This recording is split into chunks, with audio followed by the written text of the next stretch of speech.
Welcome to Assembly Calendar. I'm Mike Friesen. With us for our program today, Assemblyman Bob Oaks. Bob Oaks represents the 130th Assembly District, a district that includes the counties of Cayuga, Wayne, and Oswego. We thank you folks all throughout the region for joining us. Bob Oaks, thank you for being here. Good to see you, Mike. And you're awake. I am. I say that because this is our first time to sit down and chat since the passage of the state budget. And it's a long, drawn-out process here at the state capitol. For better or for worse, I don't know. I don't know if it can be changed because it seems like every year it's a long, drawn-out process that oftentimes goes way deep into the evening and the early mornings, and it just doesn't ever seem to want to end. But nevertheless, you survived it, and you're here to tell the tale. And we did. You know, when you have $168 billion that you're trying to figure out how do you spend that most effectively? And you just take, and I don't know how your math is, Mike, but 168 billion, about 20 million people, if you divide that into that, $8,400 for every man, woman, and child in the state. How we spend those dollars, people have different perspectives. I have a different perspective representing a district along Lake Ontario and the Erie Canal and Cayuga and Oswego and Wayne counties. What do my people that I represent, how do they view the priorities of New York State versus someone who's on Long Island, in New York City, in Buffalo? It is different, and so it is never an easy process. However, certainly we could do it better. It is not friendly to the staff who work on it. It's not friendly to the members who deal with it.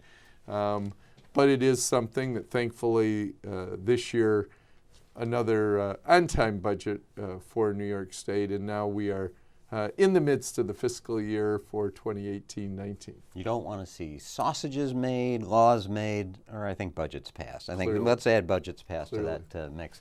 Now, we talk about the process. This is a budget, again, $168 billion, and it's not one budget bill. It's like 8 or 10 different budget bills that are all brought out dealing with different subject areas. Some are about spending, some are about revenues, and it's complicated. But the bills come late in the night, a lot of times. The paper, it's like this high, just one of the 8 or 10 bills can be this big.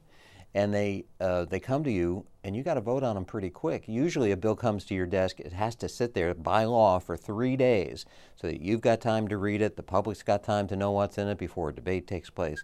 These budget bills, they show up, and they have what's known as a message of necessity from the governor. That means you can vote on them immediately. You spoke to that point and some of the other issues pertaining to the budget process itself. Let's take a look at some of what you said on the floor of the Assembly. We'll come back and talk more with Bob Oaks on Assembly Calendar. So for the 5th consecutive year, we used the messages to get all the bills.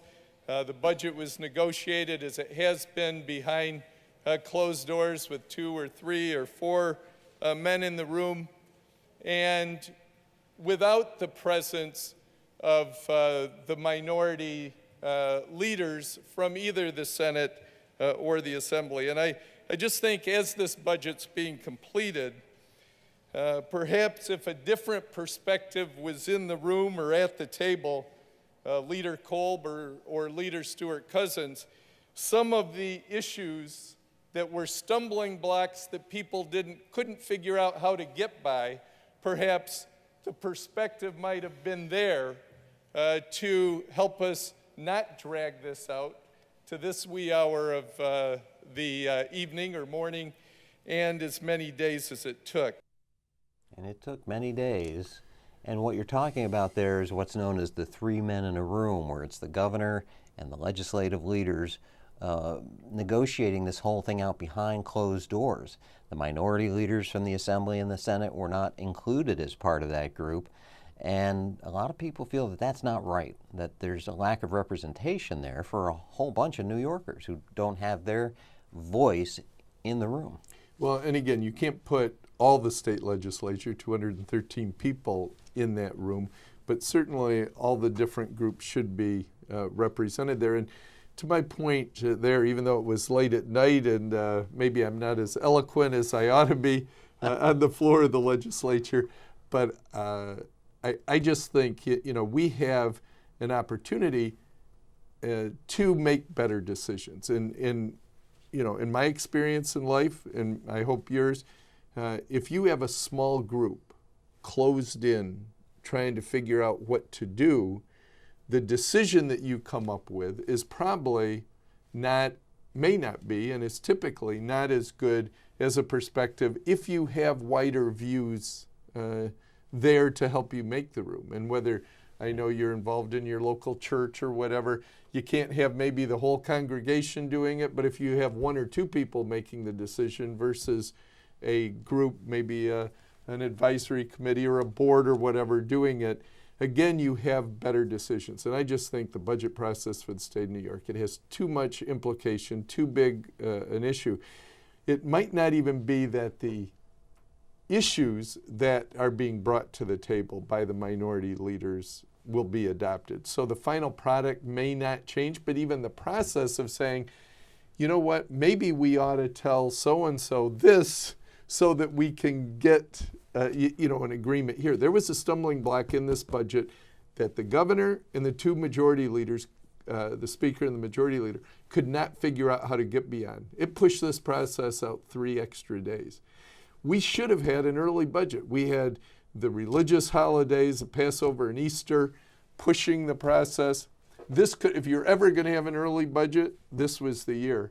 And it was totally blown, I think, by the governor and the two legislative leaders. It pushed it out, and it was just the same old issue, and it didn't have to be that way. And I don't like to hear you demean your eloquence, because let's be fair, that clip that we just watched was from like 3 o'clock, 3:30 in the morning.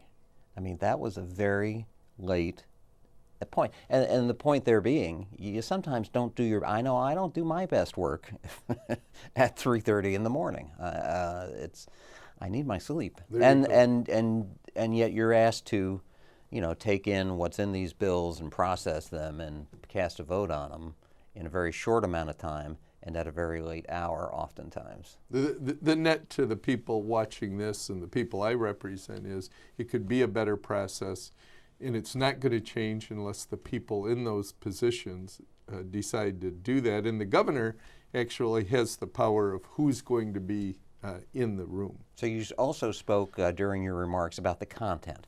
What's in this budget plan of $168 billion? Let's take a quick look at some of that, and then we'll be back to flesh that out a little bit more with Bob Oaks.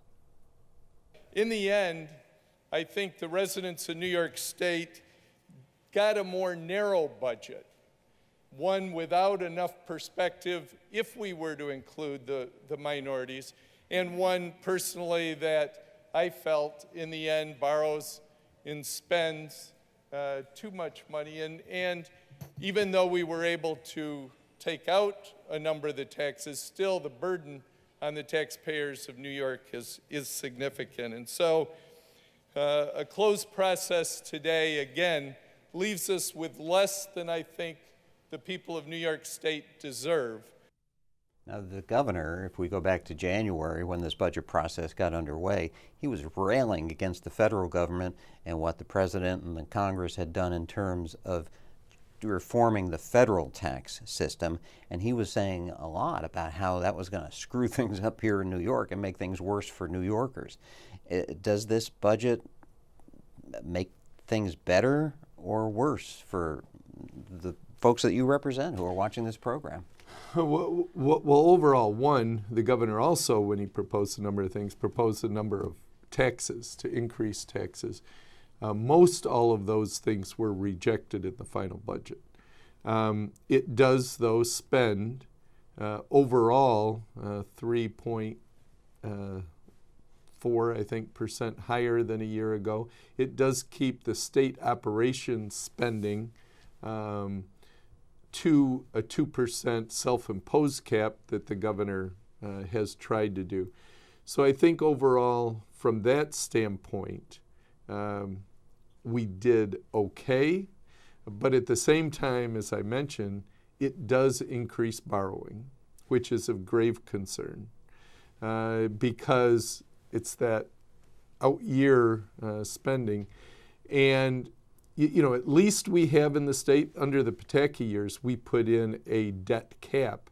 And so we can't go above 5% of all the personal income for the state. That's a good thing that we have something marking there, but we're actually getting close to that cap. That's like that, and we say all the time, it's not unlike a household running up a credit card. It's the same exact thing, because you got to be beholden to whatever those interest payments are. Absolutely. And we're at a time right now still, even though the interest rates have crept up a little, we're still pretty much historically low interest rates. If those interest rates go up by 50%, the money to service that debt increases dramatically too. So concerns from that area. And I just think, ultimately New York State doesn't have a revenue problem as much as it has a spending problem.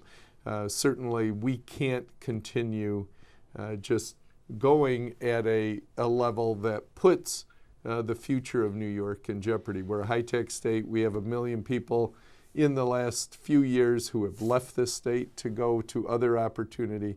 That needs to be a major concern as we go forward. Not too surprisingly, during this budget go-around, we heard a lot of complaints on the floor during the debate about the economic development programs in this state and how we seem to spend an awful lot of money pushing New York as a place to bring your business and do your business, but honestly, they don't seem to pay off, these programs. We don't seem to see the return on the investment, as it were.